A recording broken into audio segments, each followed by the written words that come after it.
Hello, you are watching Tulipswift.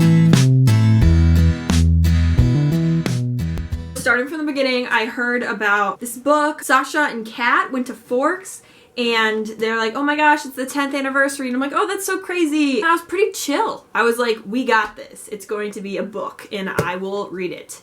And that's cool. I'll do that and I'm up for the challenge. The day it came out, I know how I saw the cover was on Twitter. First thing I thought was, oh, it's green. That's kind of clever, but kind of cheesy. And then I thought the hand was awkward. If you don't know anything about this, it's the same as Twilight. All of the characters are the opposite gender except Renee and Charlie. So for example, Edward is a young woman named Edith. Twilight Reimagined is like a brilliant title. Life and death. Okay, there's other things that you can name it besides life and death, you know? I do like that they included it with the first book and it's not just like by itself. Like according to the spine, like this is the front of the book. And this makes it like it's not supposed to be read without Twilight, or it's not supposed to be read before Twilight. So starting the book, I was so fangirl and I was like, this is life. I gotta go home and read Twilight. Already spilling some ice cream on it. Yeah, go me. I have to say, the foreword from Stephanie, like that was worth it. Life and Death could have been so much worse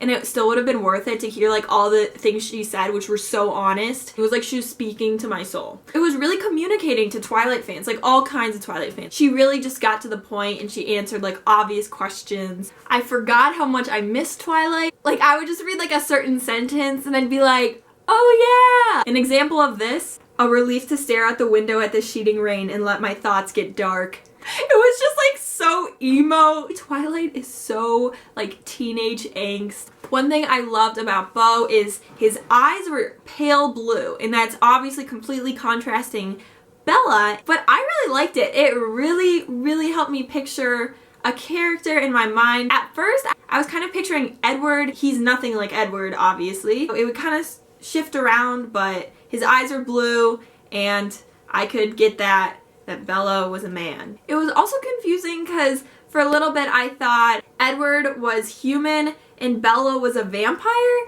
and that got really confusing. Edith was really easy for me to picture. I just pictured like a beautiful girl with like a slick, dark ponytail. Edward was kind of in my head, he kind of looked like Bella in Breaking Dawn when she's a vampire and her hair's dark and her skin's really light. Here's a funny quote: try not to get caught up in the antiquated gender roles.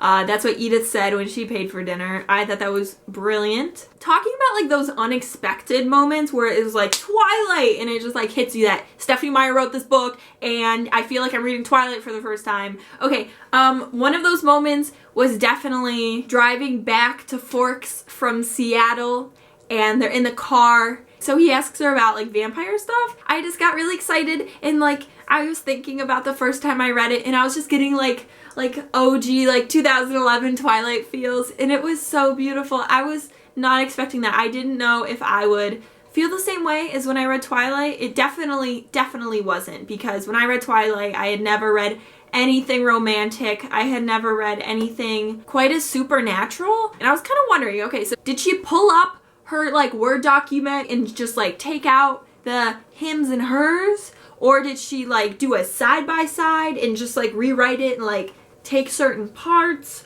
or was it like, did she like go from memory and just like rewrite this whole book? Because that's like pretty darn impressive.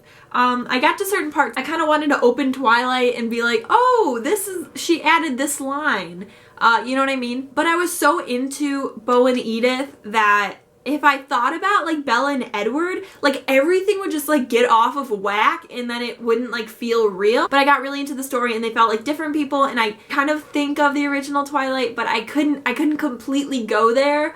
It was really interesting. I had to like focus and think to be in this story and not be in Twilight. Another part in a car that I loved was just like original Twilight feels. I remember very clearly the first time I read Twilight. I love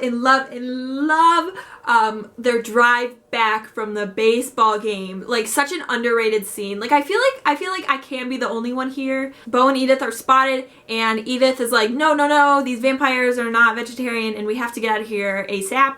And then they're like walking in the car and like they have to act cool, like no one's talking. And then they get in the car. She just like drives like 100 miles per hour and they're just like, yeah, we're all gonna die. And then they're just like screaming and Edith's like, no, no, no, blah, blah, blah. And then like the tension, they're like compressed and there's like this pressure growing and it's just, ooh, I love that part. Okay, so this is when I stopped jotting down things in the book. We get to like the whole like finale and there's complicated chase sequences and we have to go there and lead them there and they'll take them there, which I wasn't a fan of when I read Twilight for the first time.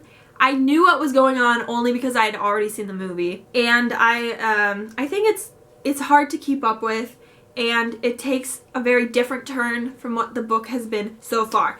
But it's a classic sequence and we have the hunters. So I was having a really hard time kind of following what was going on. I wasn't feeling the same like concern or build up. It just kind of, it felt like I've been reading this for too long. And I was like, I want to finish this book. So as we all know, James bites her. So when it happened right away, with a bite, I didn't remember like when the bite originally happened in the original version. So I was like, okay, like she's bitten and then Edith will like suck the venom out and we're all good to go. All right, that's great. But then Carlisle, whose name is...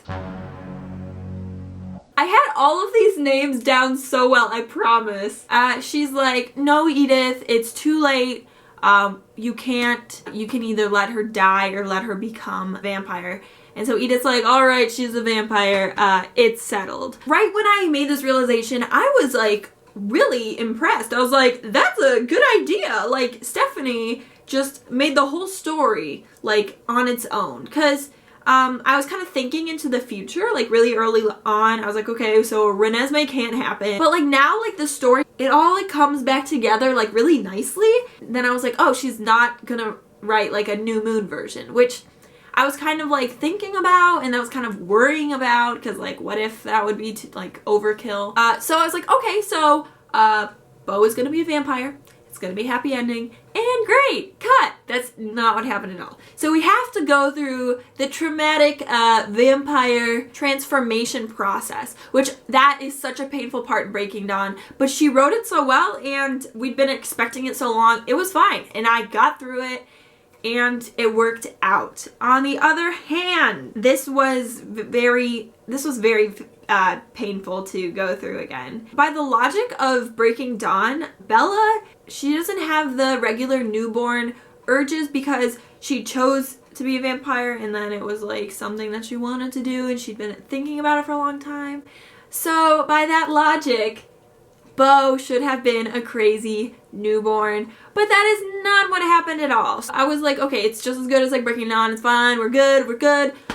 Okay, then we get to the funeral. Okay, we get to a funeral. And I'm so upset because I'm like, okay, Charlie could know. Charlie knows in the other version. It's literally been proven to be true in the other version. I am really upset right now and I hate everything. He has a funeral and that made me so upset and I was so on Stephenie Meyer's side and I was like, do it, change it, girl, change the world, change your universe, it's your story. And I was so on her side, but then it wasn't like those feels that like you're supposed to get. It wasn't sad feels that I enjoyed or I was like really into or whatever. I was like, this doesn't need to be happening. I'm going through a rough time and this is supposed to be just like a nice alternate universe of Twilight and I don't need to go and watch Bo's funeral. And I was really upset at this point. This is when it started, definitely. And then the story keeps going and then there's some like complicated like werewolf treaty going on and I'm like, ugh. And then we don't even, now I know that he doesn't even experience like the Jacob here, which is a huge part of Twilight. The Twilight saga is like Edward and Jacob. So in this universe, Jacob is Julia and Julia is just like the flirt in the background and nothing happens. Like you can argue that things happen like after this book. Like I can agree with you totally. What we've been given, Julia is just like background character. I just remember like starting the book, I was just like so excited and I was like, this is gonna be better than Twilight. It was really good. I enjoyed it. I think I'm kind of growing older and Twilight is not like the most magical thing in the world because I'm like, okay, it's not the only romance book that's ever been written. You know, I kind of like discovered that like way too late. Number 2 is, it took me a while to read. I felt like it was going on forever. It was partially my fault. And then number 3, the ending, well, the idea was like a really good idea. I didn't like the funeral, and I didn't like that Julia is not the same value as Jacob in Beau's story, which is mean and stupid. I was like upset, and I just wanted to finish the book, and then like all these like wolfy things started to happen. Stephenie Meyer just had a really nice letter at the end, and I was like, okay, I love you, it's great, it's been great. And I think it was worth it. It gave me an excuse to reread Twilight, kind of. I don't think I want to read Twilight after reading this because it really feels similar. I think it would feel really similar reading Twilight. So that was my little talk on this book, which was supposed to be like 60 seconds, but I think I just talked for like 25 to 45 minutes. I'm so sorry. I have to edit this, so I'm gonna try to keep it like under 5 minutes, hopefully. If you still haven't read this book, I recommend it if you're curious. If you're kind of like, oh, I don't want to read Twilight again, then like don't read it because you're just reading Twilight again. But it's like not Twilight again. So there. I hope you liked this video. See you next time. Bye.